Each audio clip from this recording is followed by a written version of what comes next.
What's going on, everyone? Welcome to the Tuesday, May 21st edition of the Ship My Money Show. I'm your host, Adam Scherer. You can follow me on Twitter at ShipMyMoney DFS.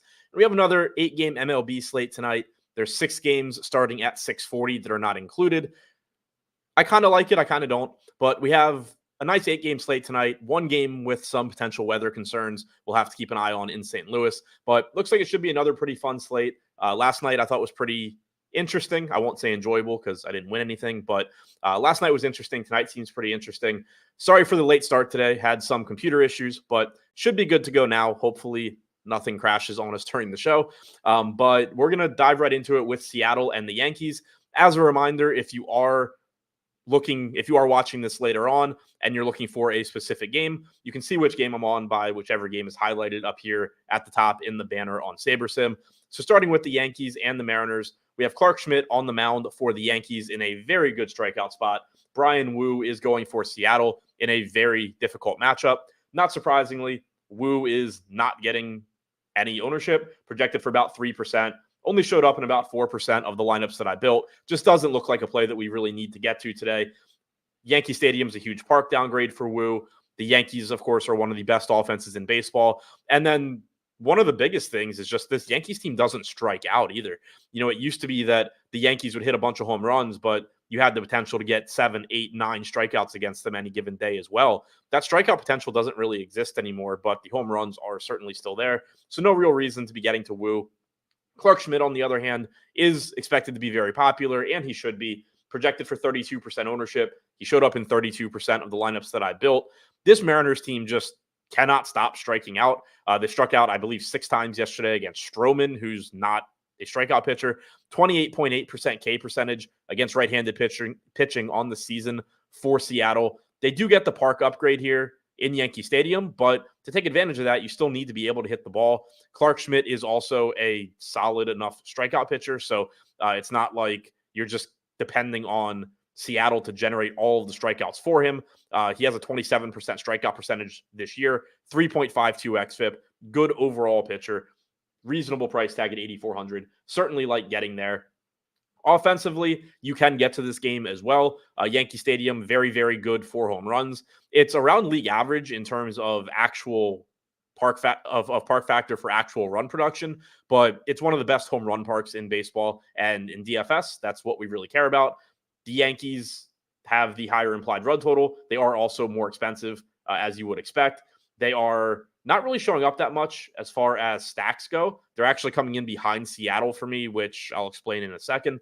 But if you can get to the Yankees here, then obviously you should feel good about it. Brian Wu is not a bad pitcher by any stretch, but this Yankees offense just has so much power, starting with Judge and Soto. But throughout the lineup, there is a lot of power. Since debuting last season, Wu has been solid. 154 expected ISO allowed to lefties. Only an 18.7% K percentage there, though. And it's pretty scary if you're going to let left-handed hitters hit the ball in Yankee Stadium, especially when those left-handed hitters are as good as the ones in the Yankees lineup. Not only do you have Soto, but you have some cheaper guys like Austin Wells, Verdugo, Rizzo, not the same type of hitters or power bats as Soto, of course, but in this park, they're still going to look pretty decent. Right-handed hitters do have an expected ISO below 100 with a 235 expected WOBA against Wu since he came up. Aaron Judge, doesn't really apply to him. He hits everybody well, but it's worth, keeping in mind that not only are the best hitters on the Yankees expensive, but Wu is a good pitcher overall. He has been good at limiting not only actual power, but expected power as well. Still, very, very high upside offense. On the other side, the Mariners are showing up a little bit more. It doesn't have to do with the matchup. It just has to do with their pricing and also the park that they're hitting in. I've said it on probably every show so far this season, but this Mariners team does have power. They strike out a lot. Their results offensively haven't been there so far this season, but they do have power in their lineup. They can do damage. They do get a significant park upgrade for home runs here. Overall, a 98 WRC plus and a 141 ISO against right-handed pitching on the season. But this lineup, the track record of the hitters in this lineup is just better than that. It's very, very likely that by the end of the season, they've just played to those numbers and you see more power going forward. Cal Raleigh at 4,300 is a very high upside catching option. He has a lot of power. JP Crawford, if he's back at 3,300, is a cheap option at shortstop that would likely be at the top of the lineup. Jorge Polanco is still listed as questionable. It seems pretty likely that he's going to end up on the injured list soon, but they haven't gone that route yet. He's been doing some physical activity, so maybe he gets back in the lineup, and if he does at 3,400, he's cheap. If he's not, then it does take a power bat out of the lineup. But you do just get a nice park upgrade at cheap price tags for this team. 172 expected ISO to left-handed hitters for Clark Schmidt since the start of last season. 161 so far this year. So he doesn't give up a ton of power, but it's not like he doesn't give up any. So Seattle's not a primary stack here, but they do offer not only power upside in a good park, they do also negatively correlate to a 33% owned pitcher. So in lineups where you don't have Clark Schmidt, it just makes sense to say, all right, well, maybe I'll get to at least a couple of these cheap Seattle bats because I already need Clark Schmidt not to do well for this lineup to have a chance. So why not capitalize on him not doing well by having a couple of Seattle bats in there? So that's why they are showing up a little bit more than the Yankees, just price and the fact that, they do negatively correlate with Schmidt. They are cheap. They're in a good hitter's park, but both offenses here are pretty interesting for different reasons. Next, we have the White Sox taking on Toronto. Garrett Crochet is going for the White Sox. Yusei Kikuchi is on the mound for the Jays. 40% ownership coming into Kikuchi. I'm getting a lot of him in the lineups that I built as well. Not quite as much as the field, but still showed up in 30% of the lineups I built. Clearly a very high probability play. He's a good strikeout pitcher. He's in a good spot. 26% K percentage this year.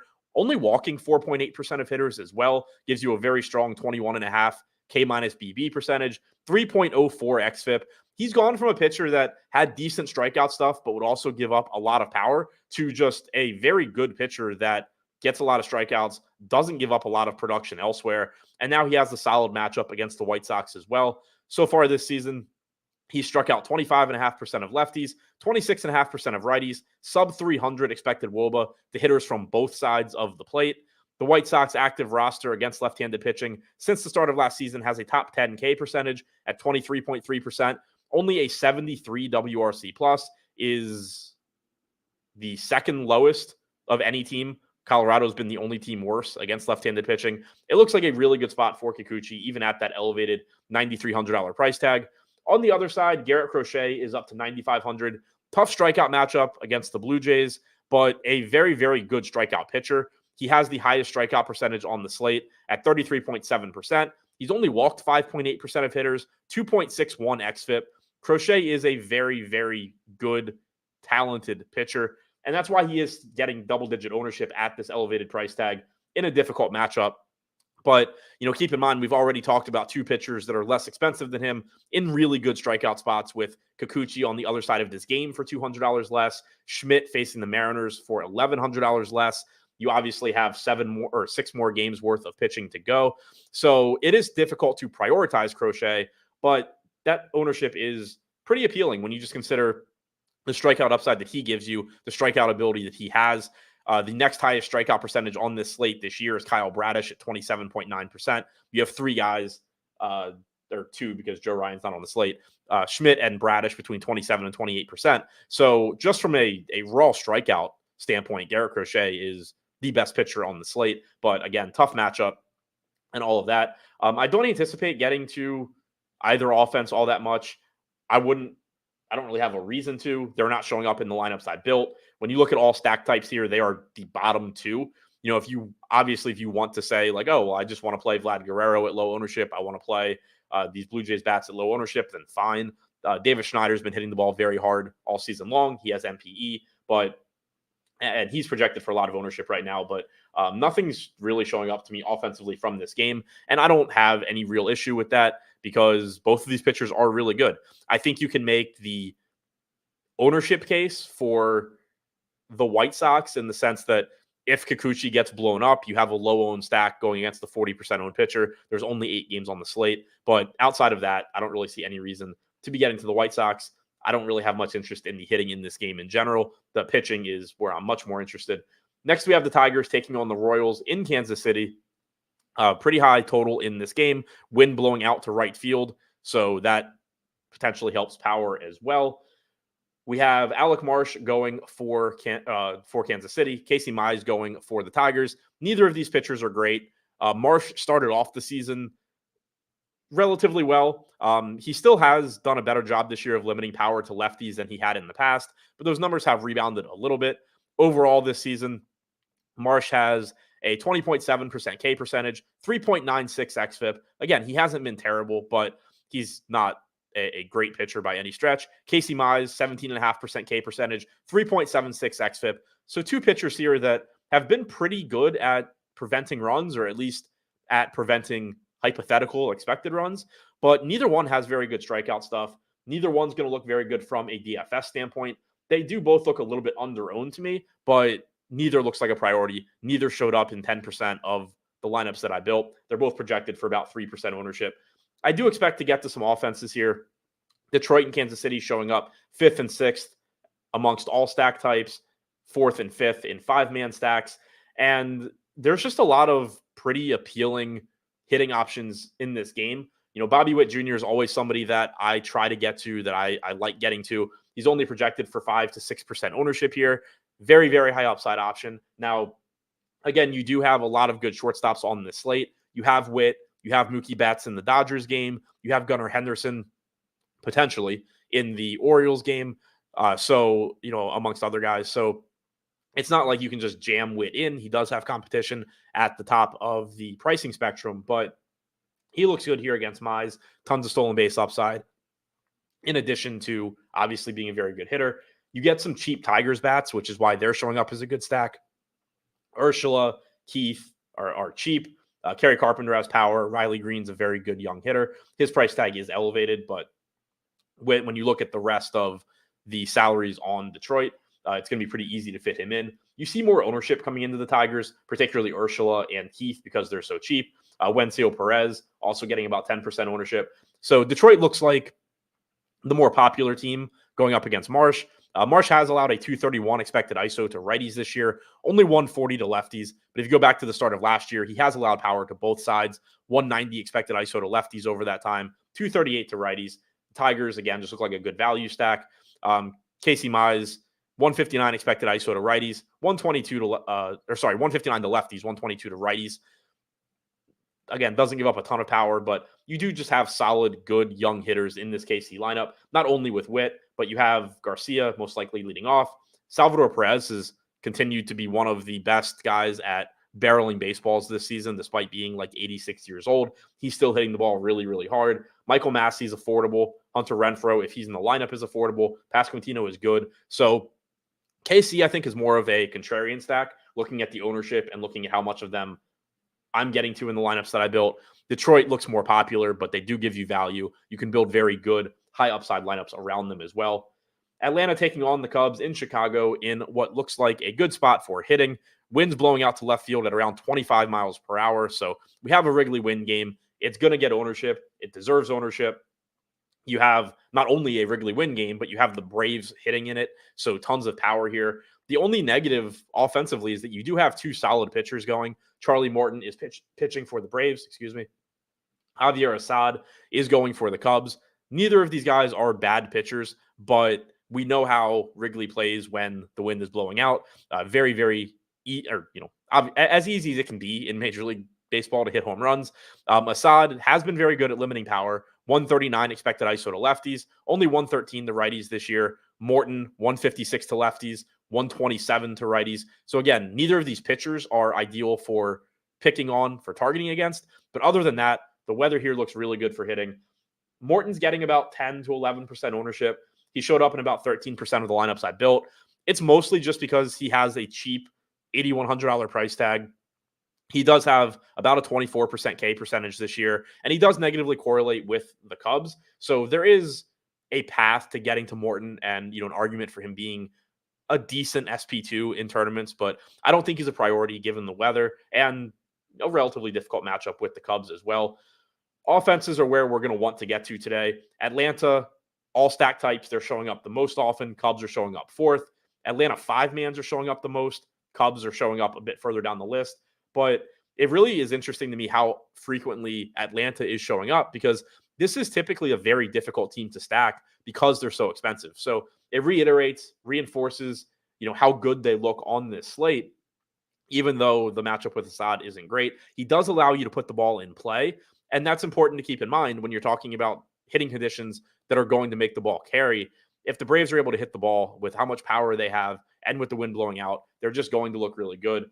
Matt Olson projected for 17% ownership. Acuna is getting 15%, 13% to Albies, 11% to Ozuna. And I'm right there on all of these guys.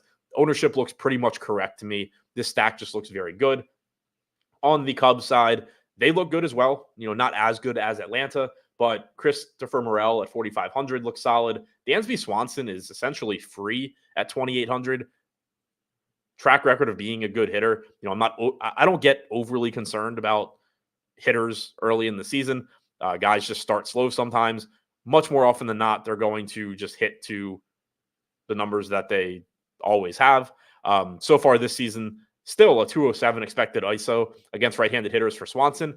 His expected numbers are much better than his actual numbers. 116 plate appearances against right-handed pitching this year. Only a 247 WOBA and a 120 ISO for Dansby Swanson.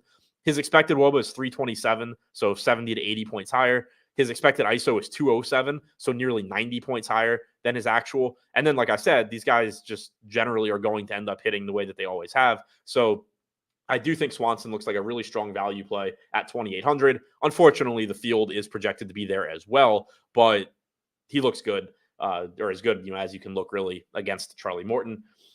This game just looks great offensively. It's going to be popular, so you're going to need to find other ways to make your lineups different. But keep in mind also, I say it a lot, like there's always an emphasis on individual hitter or individual player ownership, and are they over-owned, are they under-owned, and also on team stack ownership. You can be different even within popular stacks. It's not my favorite way to go about it, but Atlanta's going to be popular. There's no real way around it. And you don't have to just say, well, I'm not going to play Atlanta. Like Ronald Acuna getting 15% ownership, Olsen getting 17, Michael Harris is getting 8. Austin Riley right now, just for the sake of what I'm about to say, let's pretend he is playing. I don't know if he is or not. But if he's right now projected for 4.5%.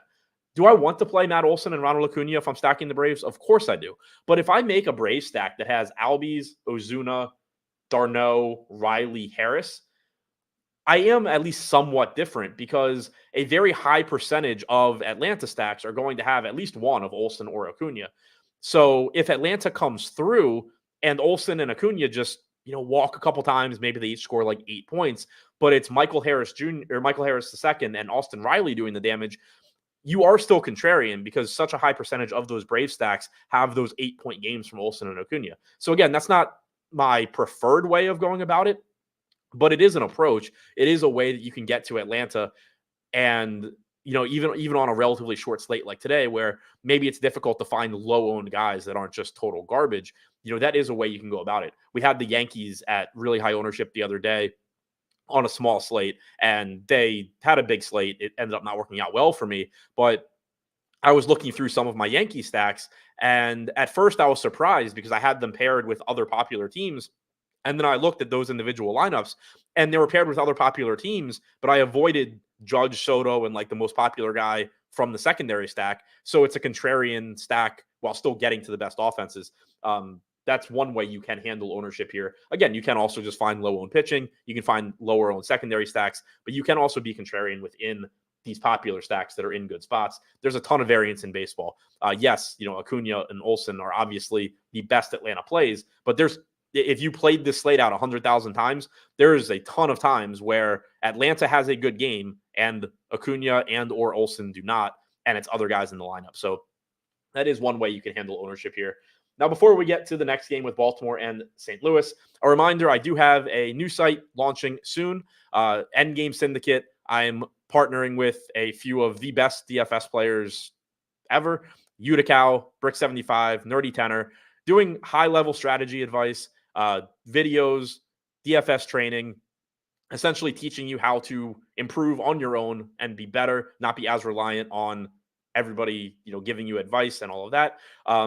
The site's not live yet, but if you want to be notified when it does go live, there is a link in the description below this video. Click that link, and then on that landing page, there's going to be an email sign up for you. Check that out. And then also, if there are strategy concepts that you're interested in that you want me to talk about, drop those in the comments or reach out to me on Twitter, looking for just what people are interested in as far as some of the videos that I'll be putting out. So let me know if there's anything that you want to hear me talk about, and definitely get your name on that sign-up list. Now, moving on to the Orioles and the Cardinals. This game does have weather concerns. It's getting warmer in St. Louis. There's going to be thunderstorms like every day for the next 3 months, probably, because that's what the weather there does. We have storms coming in sometime around the game tonight. Don't know if it'll impact the game or not. So for right now, I'm assuming it plays, but this is definitely something that we will need to keep an eye on. It's the only game tonight that does have rain concerns. We have Lance Lynn going up against Kyle Bradish. Bradish coming in at 8,800, Lynn coming in at 7,200. Lynn getting 6% ownership, showed up in 11% of the lineups that I built. I think it's just a price play. I don't want to get to Lynn in this spot.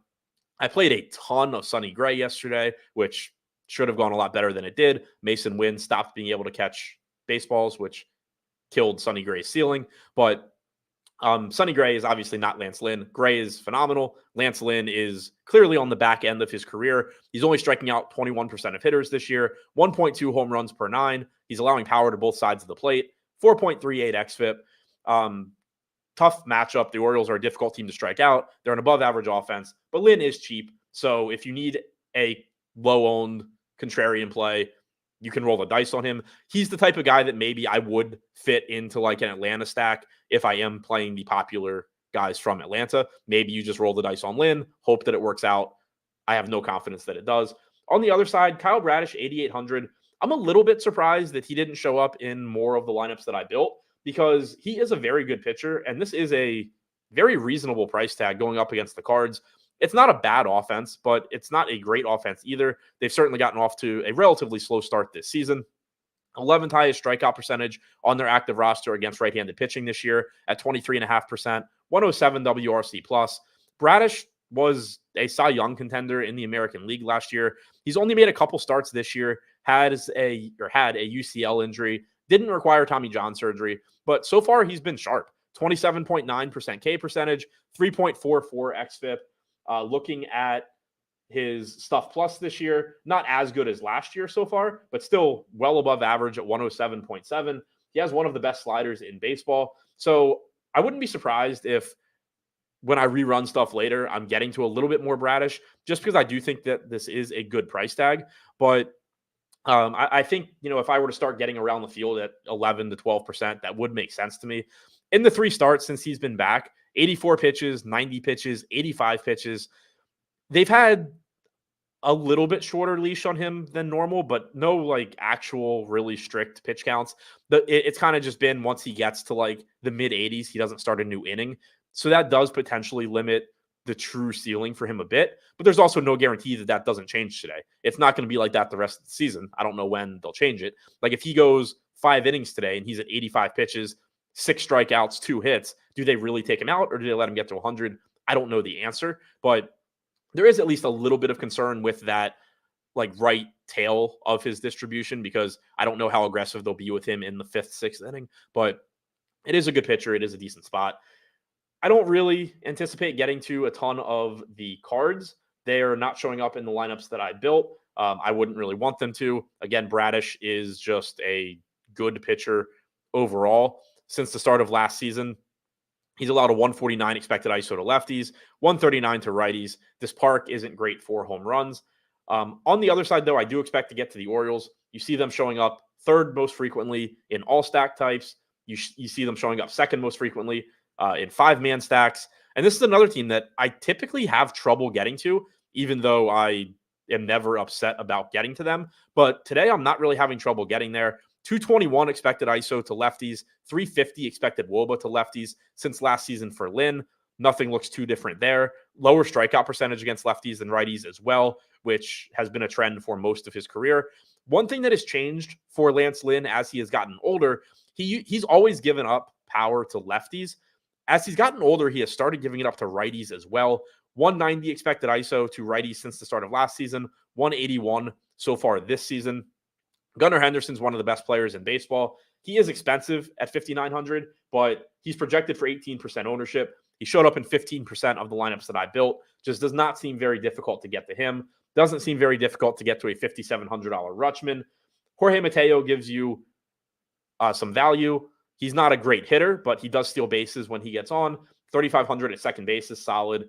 Mountcastle may or may not be back in the lineup. He's been struggling a bit recently. They've been giving him some days off. Don't know if he'll be back, but if he is, he's 4,600. Ryan O'Hearn has been amazing this year. I tweeted it out the other day. I came across it looking for something else related to O'Hearn on FanGraphs.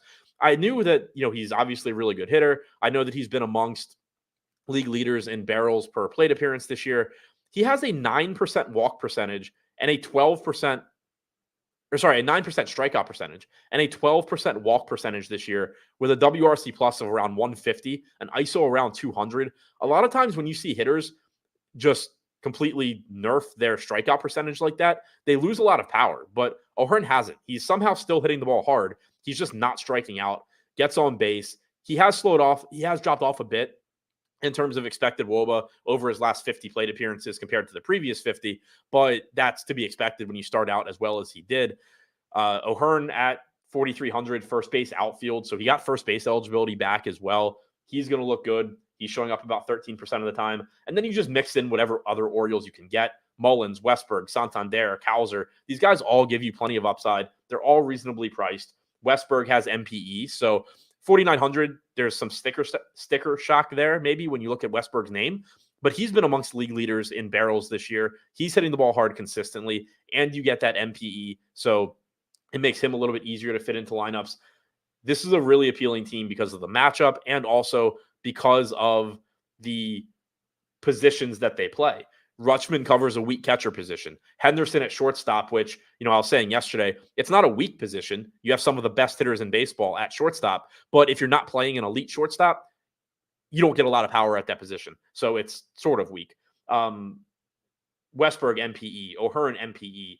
So it becomes really easy to stack this team. RDJ said that's called a good contact hitter. Agreed. It's just normally when guys strike out less than 10% of the time, they're not getting their A swing off. They're not hitting the ball hard. They're not doing damage. They're just putting the ball in play. O'Hearn is not the case. He is hitting balls hard while also just not swinging and missing somehow, which is pretty crazy, especially when you think about Ryan O'Hearn. Like, this is somebody with Kansas City that struck out constantly.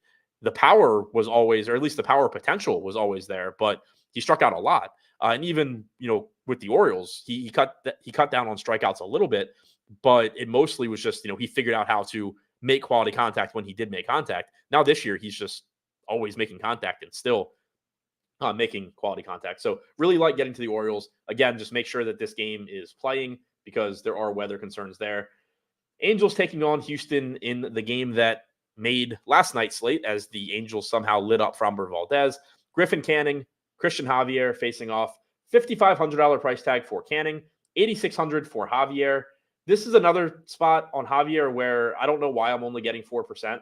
I'm pretty sure I have something messed up somewhere in what I ran. I am lower on Javier than industry projections just because of his results so far this year from a K minus BB percentage, but he still has plenty of strikeout upside at 8,600. We did finally see a really good strikeout game from him in his most recent start against Oakland. He has a good matchup here against the Angels. So I do think there's a pretty good chance that I end up lower than the field at 8,600, but I think I end up higher than, like the 4% that I have right now. This Angels lineup is not particularly good. There are strikeouts in it. Obviously not having Mike Trout hurts. Javier has been bad this year. 20% K percentage, 12.5% walk percentage, 7.8 K minus BB percentage, 5.17 xFIP. Now, one thing working in his favor is that the stuff has still been solid. Stuff plus this year coming in at 112.8. That's actually better than it's been in the past. He's clearly had control issues. He's probably working behind in too many counts. The K minus BB percentage, as you get to this point in the season is, you can look at that and predict what guys are going to do going forward. But we do also have a track record of Javier being a much better pitcher than that. You don't want to just completely write off what Christian Javier has been able to do in the past. So he does look good, even if I'm not getting to as much right now. Canning on the other side, he's underpriced at 5,500, but brutal matchup with Houston. This is another pitcher that in the past has been good, and this year has been unbelievably bad. 16.8% K percentage, 7.9% K minus BB percentage, very similar to Javier there. 5.09 xFIP. But the matchup for him, much more difficult than it is for Javier, going up against this Astros team that just has good quality hitters throughout their lineup. I don't really have any interest in getting to Canning.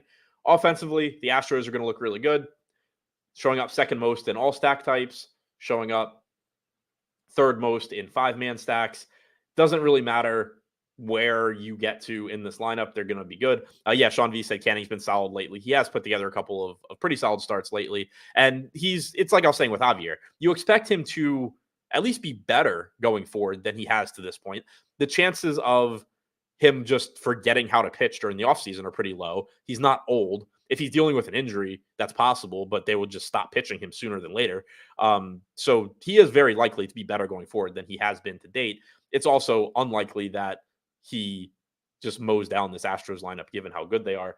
Kyle Tucker, Yanier Diaz, Yordan Alvarez, Altuve, Bregman, a cheap John Singleton, just getting to the Astros here makes a lot of sense. And while they are relatively popular, they can't be that popular because people are going to go to the Braves. People are going to go to the Cubs. People are going to go to the Orioles if that game goes. You're going to get, some ownership trickling into all these other teams. People are going to Detroit. So, 10 to 15% ownership coming in on Houston seems justified, completely warranted. I don't have any problems with it at all. The Angels on the other side, it's less extreme than yesterday, but I still think the case for the Angels is mostly that they're facing a popular pitcher in Javier. The difference is that Javier has been bad overall this year. Valdez had not. So, I still got to Angel stacks yesterday, but it was mostly just because they were cheap, and Framber Valdez was projected for 30 or 40% ownership. Here, they're cheap. Javier's projected for 15 to 20% ownership, but overall, he hasn't been very good this year. So I do think you can make the case for getting to some Angels, maybe even as secondary stacks, to balance out, say, the cost of Atlanta stacks or the cost of some of these Houston bats. 190 expected ISO to lefties for Javier this year, 174 to righties. Even in the past, when he's been better, he does give up power. 181 expected ISO to lefties and 239 to righties since the start of last year. There's nothing wrong with mixing in some Rengifo, Logan O'Hoppe, Joe Adell if he's in the lineup. Just get to some power upside and hope that Javier gives up a couple of home runs. There's nothing wrong with that, but obviously a lower probability stack than Houston is. Colorado taking on the Oakland Athletics in a really interesting matchup. Cal Quantrill facing Aaron Brooks, and both of these pitchers are getting 20% ownership. Says a lot about these offenses, says a lot about the park. Both of these, one of these guys definitely sucks. The other one probably isn't very good. Cal Quantrill this season, now keep in mind, he does pitch his home games in Colorado, but a 16.7% strikeout percentage, 4.36 xFIP, 1.2 home runs per 9.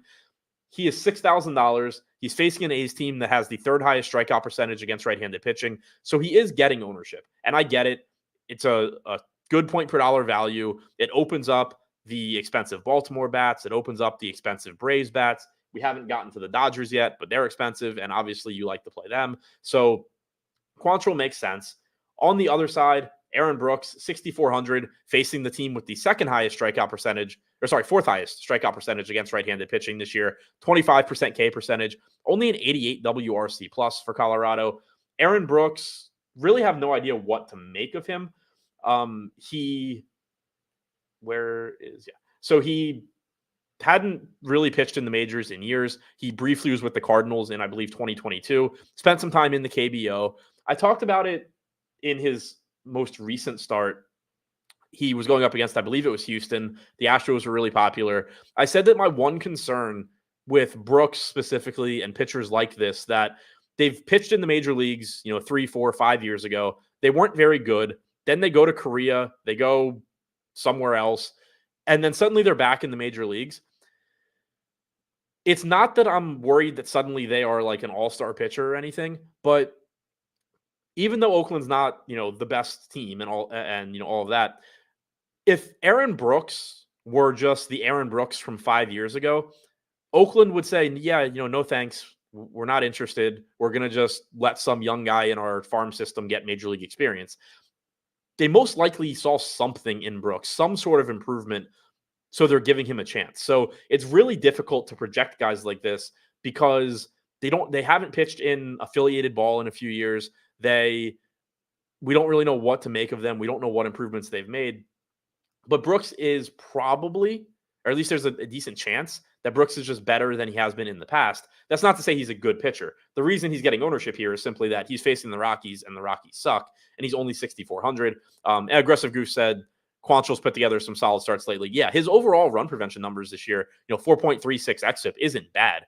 It's more he's not a good strikeout, or he's not a good strikeout pitcher. He's not a good DFS pitcher typically, but run prevention numbers are not bad. 3.66 ERA, 4.36 xFIP. Those numbers are solid. Brooks on the other side, again, getting some ownership here. I'm getting to more Quantrill. He showed up 21% of the time for me. Brooks only showed up 11. It's a more difficult matchup for Quantrill. This Oakland offense does have a 115 WRC plus against right-handed pitching. Colorado, like I said, only at 88. So both of these pitchers are interesting from a value standpoint. I think both offenses are interesting as well. I'm always intrigued by offenses against pitchers who are popular simply because of their prices. There's, again, Quantrill has been pretty good at preventing runs this year, but he doesn't miss a lot of bats. The A's have a lot of power. Normally, Cal Quantrill is a complete afterthought in DFS. He's getting ownership today because he's in a good strikeout matchup and because people want to play the Braves, the Orioles, the Dodgers, all of that. I'm not saying he's a bad play, but in lineups that don't have Quantrill, mixing in, even if it's not a full Oakland stack, mixing in a couple Oakland guys, to me, is pretty appealing given the power upside that they have, even though the park does suck. But Abraham Toro's cheap with MPE probably leading off. Shea Langoliers is one of your best hitting catchers. He's been one of the best hitters in baseball overall this year from a barrel standpoint, from just a quality contact standpoint. He's 4,100. Seth Brown is cheap. JJ Bleday is pretty cheap. Brent Rooker's got a ton of power. I don't mind in non-Quantrill lineups getting to some of these Oakland bats. You can 5-man stack them and then use like a 2 or 3-man Atlanta stack or Baltimore stack. You can 5-man stack one of those teams, mix in low-owned Oakland. At these ownership numbers, I think the A's look pretty interesting. And the same can be said for Colorado. You don't have as many names in that lineup that I really want to get to, but Brooks is probably worse than Quantrill from a run prevention standpoint. I don't think either one's good from a strikeout standpoint. Brendan Rodgers is cheap. Diaz, if he's in the lineup, is reasonably priced. McMahon's reasonably priced. Beck is very cheap.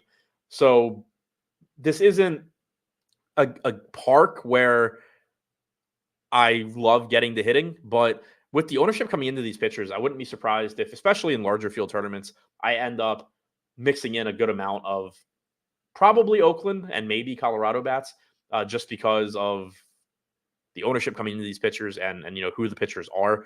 From an expected power standpoint, so far this season, Brooks, again, made the one start.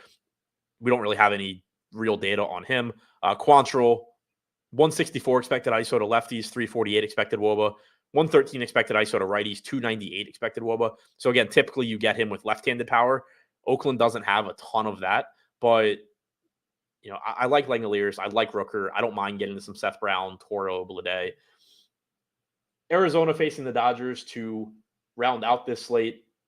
In LA, good park for hitting. Brandon Pfaadt on the mound for Arizona. Gavin Stone going for the Dodgers. Neither pitcher is getting ownership. Neither one probably should. I do think they're both going a little bit on their own just from a range of outcome standpoint, but neither one looks like a priority here. They're more so just guys where if you have a bunch of popular hitters, in a particular lineup, you have a popular Brave stack, you have a popular SP1, maybe you throw Brandon Pfaadt in there and just hope for the best. Maybe you throw Gavin Stone in there and hope for the best. But neither one of these guys are pitchers that I would expect to really be building around. Tough matchup for Pfaadt in particular. But, Arizona's offense has been below average against right-handed pitching so far this season in terms of production. They don't strike out a lot. They're most likely going to be an above-average offense by the time the year ends as well. 22.8% K percentage, 3.62 xFIP so far this year for Pfaadt. He has been solid. He is a highly regarded pitching prospect, but again, he is facing the Dodgers. On the other side, Stone only striking out 15.8% of hitters, 4.49 xFIP. Offensively, neither stack showing up a ton. The Dodgers and Arizona both showing up, down here where in the bottom third of stacks, lower middle, bottom third, somewhere in there. 5-man stacks.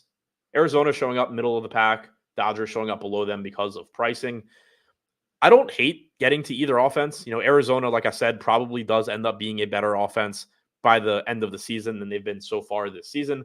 Gavin Stone doesn't miss a lot of bats. It is a good park for offense. Stone hasn't allowed a ton of power so far. Sub 100 expected ISO to lefties, 161 to righties. If you go back to last year, 125 to lefties, 184 expected ISO to righties.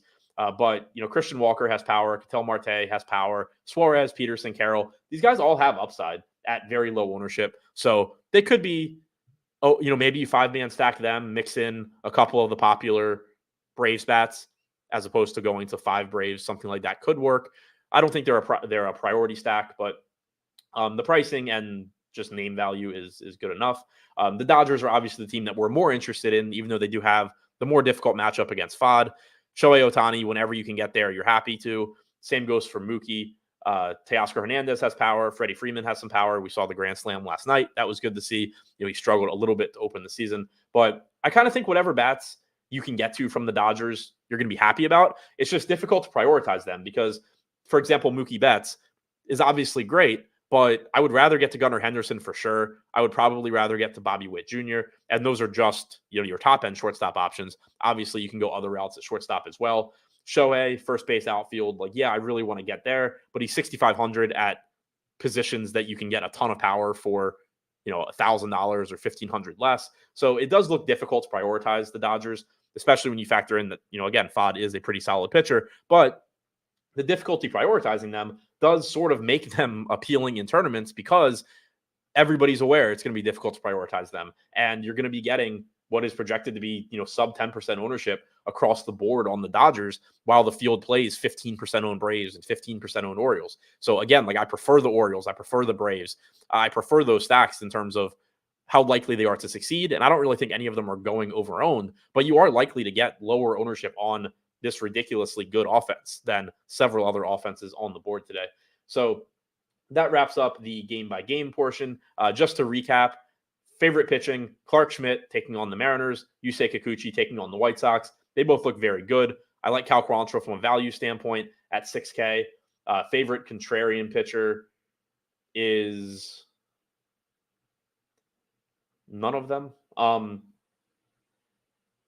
Garrett Crochet at the top end.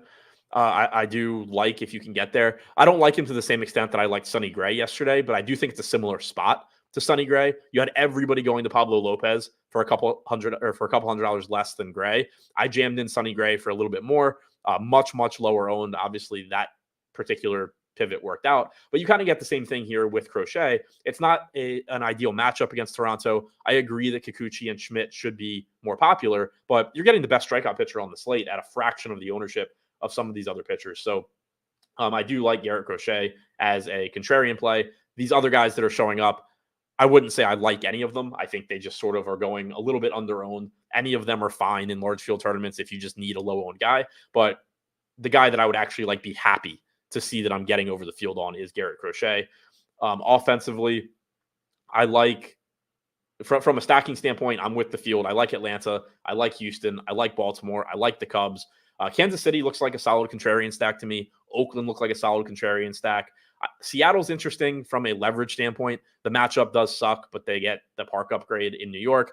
And maybe at some point this season, they will actually put the ball in play and hit some home runs. Hasn't happened yet, but could be today. But I think Kansas City and probably Oakland are my two favorite contrarian stacks. KC just not getting as much ownership as I think they should. And then Oakland, one, not getting as much ownership as they probably should, but also negatively correlating with a 20% owned Quantrill.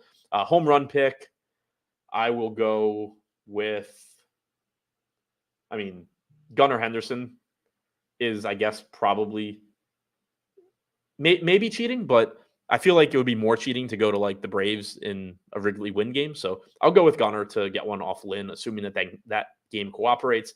That's all I have for you on this show. Hit the thumbs up button, comment, subscribe to the channel, all that stuff. Thank you for checking it out.